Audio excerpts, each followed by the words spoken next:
والصلاة والسلام على أشرف المرسلين وعلى آله وصحبه الغر الميامين. تحية طيبة للجميع كل باسمه وصفته والتقدير الواجب له. Honnêtement, je suis inondé d'allégresse d'avoir l'aubaine d'assister à cet événement scientifique imminent qui mérite que notre enceinte scientifique est en phase avec les mutations sociétales. C'est un double honneur de siéger à cette estrade, de côtoyer mes professeurs, que Dieu les protège. De cette estrade, je remercie vivement mon professeur pour son soutien indéfectible et ses encouragements inlassables. Il est indubitable que la révolution numérique aiguillonne jour après jour le paradigme sociétal. En effet, cette révolution inédite et soft chamboule la vie des mortels, y compris des humains. Du coup, le droit ne rend pas contre-corps et il est à l'écoute des battements de la société. Le législateur marocain a ancré un arsenal juridique afin de protéger une facette phare de la vie privée, en l'occurrence la protection du droit des données personnelles. Ce sujet gagne d'intérêt étant donné qu'il est l'épicentre de l'articulation entre le droit et le numérique. Pour ne pas tomber dans les filets du juridisme, il faut ancrer ce sujet dans son contexte. Il est entouré par un contexte multisociétal.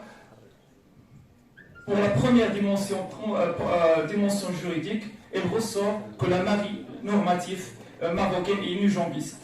La pièce à conviction est que malgré que le Maroc a ancré un arsenal, la jurisprudence reste encore réticente et moins abondante. S'agissant de la dimension économique, il va de soi que l'information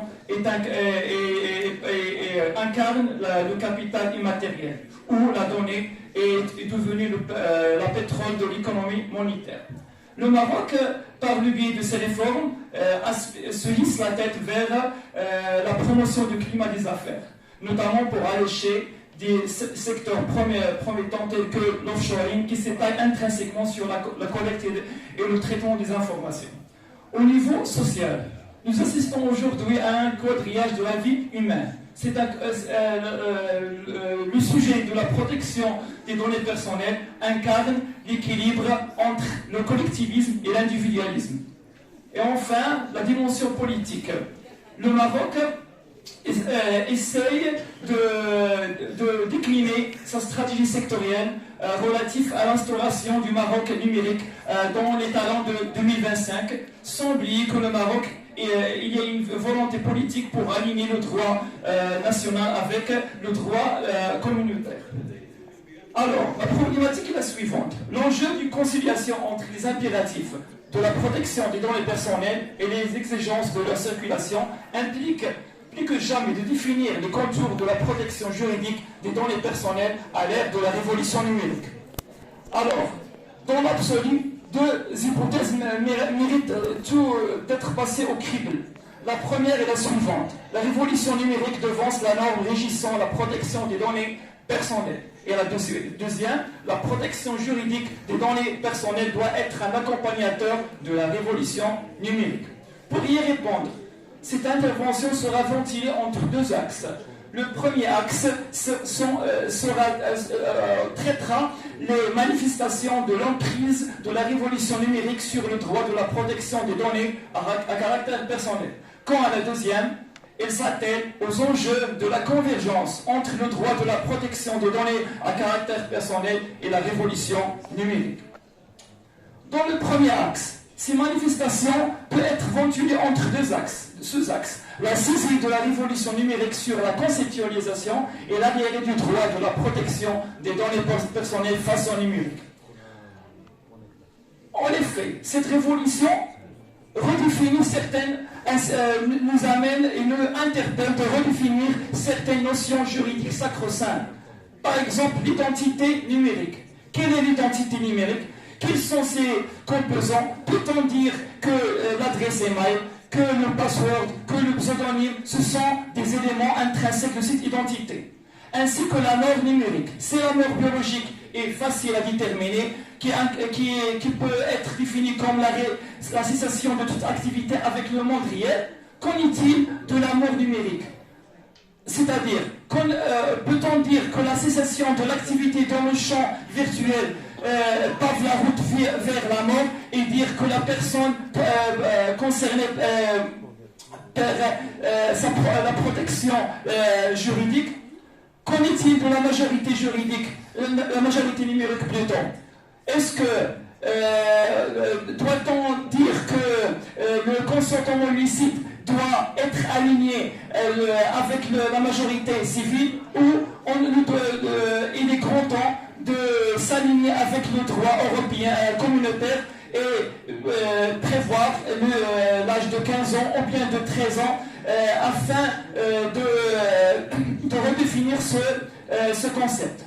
Et enfin, je pense que l'exclusion de la personne physique est à repenser, étant donné qu'il y a des cas où des personnes morales, ces traitements sont donnés, ces données personnelles feront l'objet de traitements, et par ricochet, on peut avoir la collecte et le traitement des représentants juridiques de cette entreprise qui sont des personnes physiques.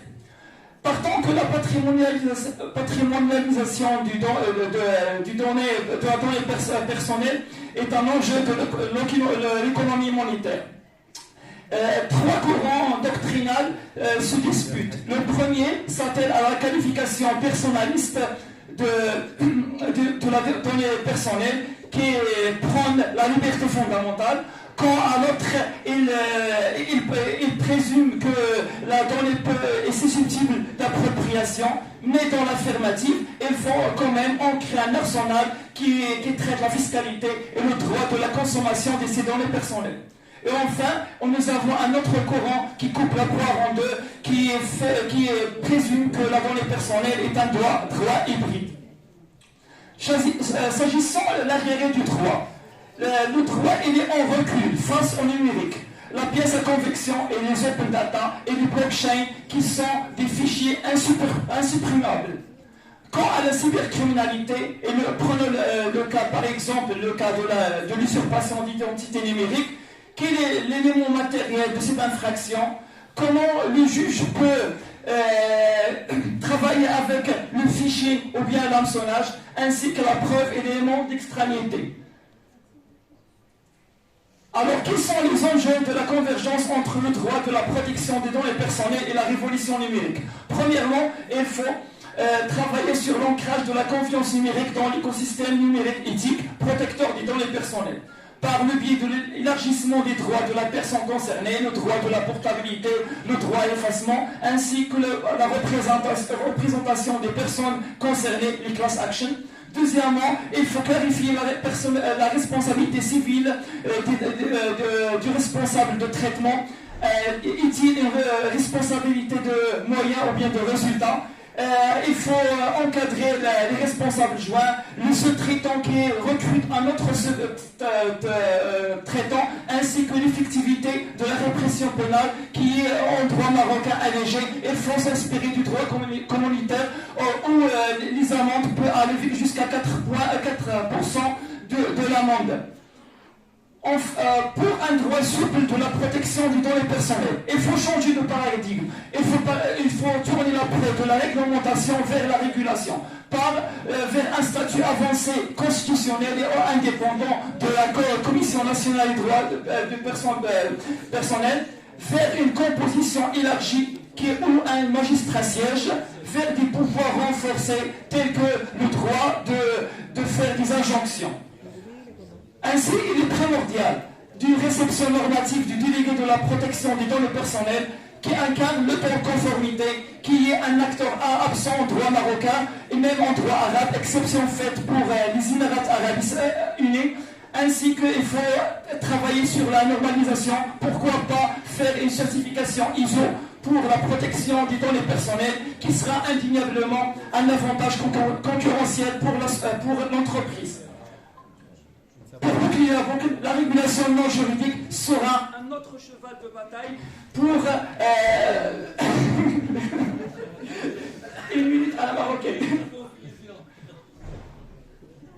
Revenons aux hypothèses. La révolution numérique devance la norme régissant la protection des données à caractère personnel, c'est confirmé. La protection juridique des données à caractère personnel doit être un accompagnateur de la révolution numérique, c'est confirmé. La vie privée de l'homme numérisée est tiraillée entre le droit de la protection des données personnelles et la cité imparfaite de la révolution numérique. La protecteur des données personnelles ne serait jamais un frein à la digitalisation, mais elle doit être son accompagnateur dans un climat de confiance numérique. Le droit de la protection des données personnelles pourrait-il un jour anticiper le changement de la révolution numérique? Le cyberspace devrait-il nous conduire à un grand soir du droit dans lequel tous les principes juridiques seraient à réécrire? Et merci pour votre attention.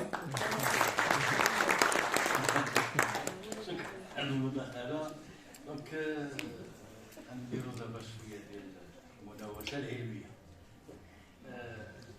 واش نديرو اسئله باش